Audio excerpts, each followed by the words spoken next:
אהלן אנשים, רציתי לספר לכם למה כמעט שבוע התנתקתי לחלוטין מפייסבוק. העליתי פוסט של מעל 1200 מילים שכתבתי בפלאפון באצבעותיי ממש על הגוגל איי-או סאמיט שהיה לפני שבוע לאחר כל ההכרזות של גוגל, ובגלל טעות מטופשת של פייסבוק הפוסט נמחק, וחטפתי ממש עצבים ובאסה כי כתבתי את הכל ביד ולא היה לי גיבוי לזה, וכמעט עזבתי את הפלטפורמה. ממש רק ביומיים האחרונים החלטתי לחזור, אבל זה ממש הביא לי את הקריזה. ואני רוצה לספר לכם קצת מה אני חושב באמת על גוגל, על כל ההכרזות. אני הייתי בכל ההרצאות, הקשבתי להם שבוע שעבר בזמן אמת כשהם היו, וראיתי את כל הדברים של הדבלופר ושל ההכרזות הרגילות, ואני הולך לספר לכם בשלושה וידאוים הבאים קצת על מה אני חושב על זה. אז בואו נתחיל. קודם כל, כולם דיברו על VO3 שהוא מדהים, ועל הטלוויזיה של פלואו, שכל מה שסורה הבטיחו לנו הם עשו וקפצו ועברו אותם בשתי דרגות למעלה, כולל הבנה באמת של איך העולם האמיתי פועל, עם התנהגות אמיתית של גופים בחלל ויצירות מטורפות. נכון, זה פתוח רק בארצות הברית, אבל כרגע אתם כבר יכולים בגוגל AI Studio לנסות את ה-VO2, ועוד איזה שבוע או שבועיים זה הולך להיפתח כנראה גם בישראל. אם אתם רוצים, אתם כמובן יכולים להשתמש כמו כל יוזר תחמני או ישראלי ב-VO3 דרך VPN שמתקינים במחשב, ואז פשוט גולשים כאילו אתם מארצות הברית, ומשום מה הוא לא מזהה את זה. אתם עדיין צריכים מנוי פרו, כי ייצור של וידאו בגוגל עולה כסף. לא משנה אם זה VO2 או VO3, אתם חייבים או חשבון של Workspace, או לקנות עוד אחסון, או אחד מהדברים.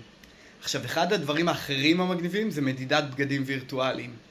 גם על זה כולם תחנו, וזה כבר פחות מעניין. אבל מה עוד הם הוציאו שהוא בכמה לבלים יותר מעניין מקלוד 4 ומכל האחרים?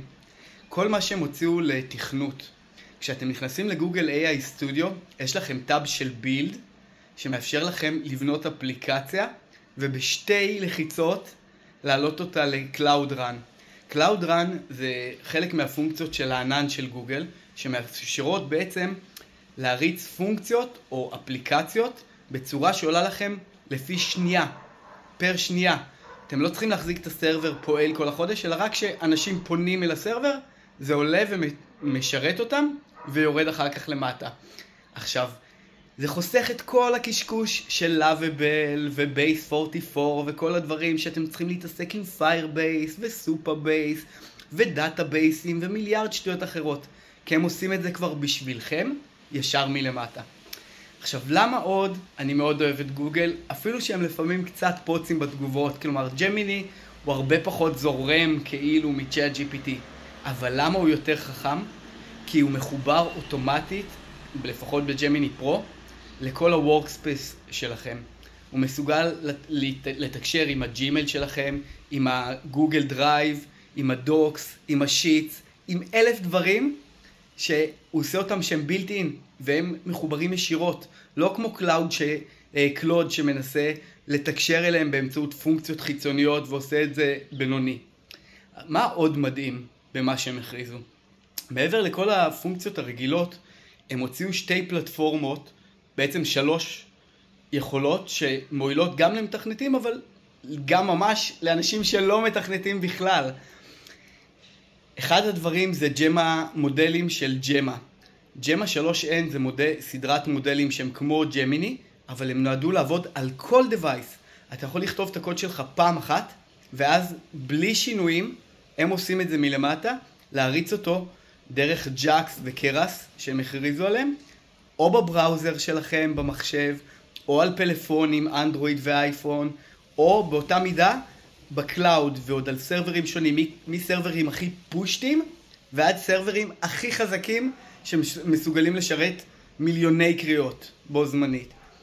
עכשיו, היכולת הזאת לא קיימת אצל אף מתחרה כרגע. ממש אף מתחרה. חוץ מזה הם הוציאו כמה יכולות כמה מודלים שהם fine tune של ג'מה למטרות מסוימות. למשל, ג'מה מד. ג'מה מד אומן רק על מידע רפואי והוא מאפשר פיתוח תרופות וייעול תהליכים רפואיים בבתי חולים ודברים נוספים שמיועדים לרפואה. והוא עושה את זה בלי הזיות, בצורה מאוד מדויקת, עם פיקוח שהם עשו שכבת הגנה שהיא ב4 לבלים יותר טובה ממה שנגיד קלוד 4, אם קראתם את הפוסט של רועי צזנה על הבעיות עם קלוד 4, להם אין את זה. הם באמת מקפידים על סקיוריטי ועל פרייבסי של המשתמשים, כי הם נועדו לשימוש של ביזנסס, והם לא רוצים פאשלות. אז זה דבר אחד יפה.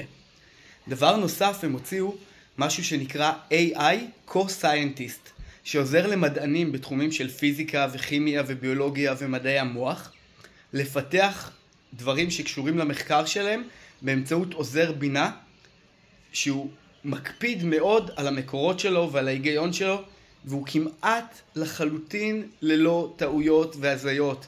ניסיתי אותו ובדקתי אותו והוא פשוט כל כך יותר טוב באמת מהמתחרים. אי אפשר להשוות אותו ל-ChatGPT, לא ל-O3 ולא ל-O4 שכולם מתלהבים מהם ביכולות המחקר. הוא פשוט הרבה יותר טוב. נכון, הוא כותב קצת כמו פוץ, הוא לא כותב מגניב, הוא לא כותב מצחיק, הוא לא מתחנף אליך ואומר לך כל הזמן, אוי, אתה כל כך טוב, אוי, אתה מדהים. אבל הוא נותן עבודה אמיתית למי שצריך. מעבר לזה, הם הוציאו עוד כמה מודלים של ג'מה. למשל, אחד מהם זה ג'מה סיין. מה זה אומר? זה לא לחתום על דברים.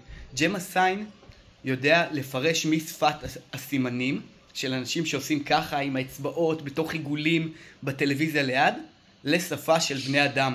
כך שגם אנשים שהם לא מבינים את שפת הסימנים, יוכלו לתקשר הלוך וחזור עם אנשים שכן מבינים רק את שפת הסימנים, או חרשים, או אילמים, ולתקשר איתם בצורה קלה ופשוטה. אבל מה עוד מדהים? לפני 3 שנים כתבתי פוסט על זה שעכשיו שאנחנו עושים טרנסלייט בין כל השפות האנושיות, מתי נוכל להבין כבר את שפת הלוויתנים או הדולפינים? ומסתבר, מה מסתבר?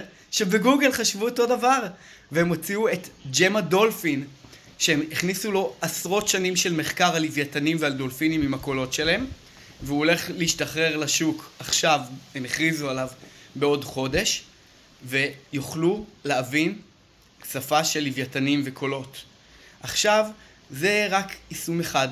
תחשבו מה יקרה עוד מעט כשהם יוציאו את ג'מה דוג, שמאפשר לך לדבר עם הכלב שלך, ולהבין מה הוא אומר לך, תוציא אותי החוצה, תוציא אותי החוצה, ווף ווף ווף, אני רעב, אולי תלטף אותי, ותוכלו גם אתם לכתוב משהו על הפלאפון או באפליקציה, והוא ינבח בצורה שמתאימה למין של הכלב שלכם, כדי שהכלב שלכם יבין מה אתם רוצים ותוכלו לתקשר איתו.